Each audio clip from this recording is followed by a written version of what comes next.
देखो जरा ध्यान से, एसएससी सीजीएल 2022 का ये क्वेश्चन है। क्वेश्चन कह रहा है ए और बी की आय का अनुपात 11:13 है और उनके खर्च का अनुपात 9:11 है। यदि दोनों प्रतिमाह 4,000 रुपये बचाते हैं तो उनकी आय का अंतर ज्ञात करो। क्वेश्चन समझ आया? हमें आय का अनुपात दे रखा है और खर्च का अनुपात दे रखा है और बोला है 4,000 रुपये दोनों लोग बचाते हैं। ठीक है, तो हम लोग सबसे पहले तो इनका रेशियो लिख लेते हैं, ए और बी का। सबसे पहले इनकम का रेशियो यानी आय का रेशियो कितना है, 11:13।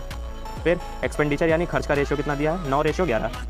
ठीक है, अच्छा मुझे एक बात बताओ आप, ये तो आप जानते ही होंगे इनकम इक्वल टू क्या होता है, एक्सपेंडिचर और प्लस सेविंग। अगर हम इनकम में से एक्सपेंडिचर घटा देते हैं तो हमारे पास सेविंग आ जाएगी। मेरे भाई अगर हम आय में से खर्च घटा देते हैं तो हमारे पास बचत आ जाएगी ना। ठीक, तो इधर भी ऐसे ही कर लो, 11 में से 9 जाएगा कितना बचेगा, 2 बचेगा। ठीक है, 13 में से 11 जाएगा कितना बचेगा, 2 बचेगा। दोनों तरफ देखो 2 का ही तो अंतर है, तो हमारी सेविंग क्या है, 2 है ना, हमारे हिसाब से 2 है। और इसमें कितना दिया है, इसमें बोला है कि दोनों लोग 4,000 रुपये बचाते हैं, तो 2 यूनिट की जो वैल्यू होगी वो कितनी हो जाएगी, वो 4,000 रुपये हो जाएगी।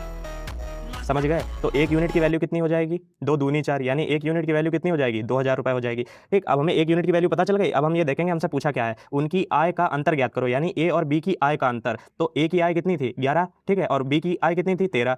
13 और 11 के बीच में कितना अंतर है, 2 का अंतर है। तो इधर हमें 2 की वैल्यू निकालनी पड़ेगी, तो 2 की वैल्यू कितनी हो जाएगी, 4,000 हो जाएगी कि नहीं हो जाएगी। 2 दूनी 4, 4,000। ऑप्शन जरा मैच कर लो, तो 4,000 कहाँ है, सी इज द करेक्ट आंसर। और सुनो, ये मेथड तभी लगाना जब आपको क्वेश्चन में सेविंग यानी बचत सेम दी हो। ठीक है, और अभी जाओगे नहीं, होमवर्क क्वेश्चन मैंने कमेंट बॉक्स में पिन कर दिया है, उस क्वेश्चन को तुरंत ट्राई करो और आंसर कमेंट करो। ठीक है, और अभी तक अगर अपने भाई को फॉलो नहीं किया है तो क्या कर रहे हो यार, फटाफट फॉलो करो और डेली प्रैक्टिस करो मेरे साथ।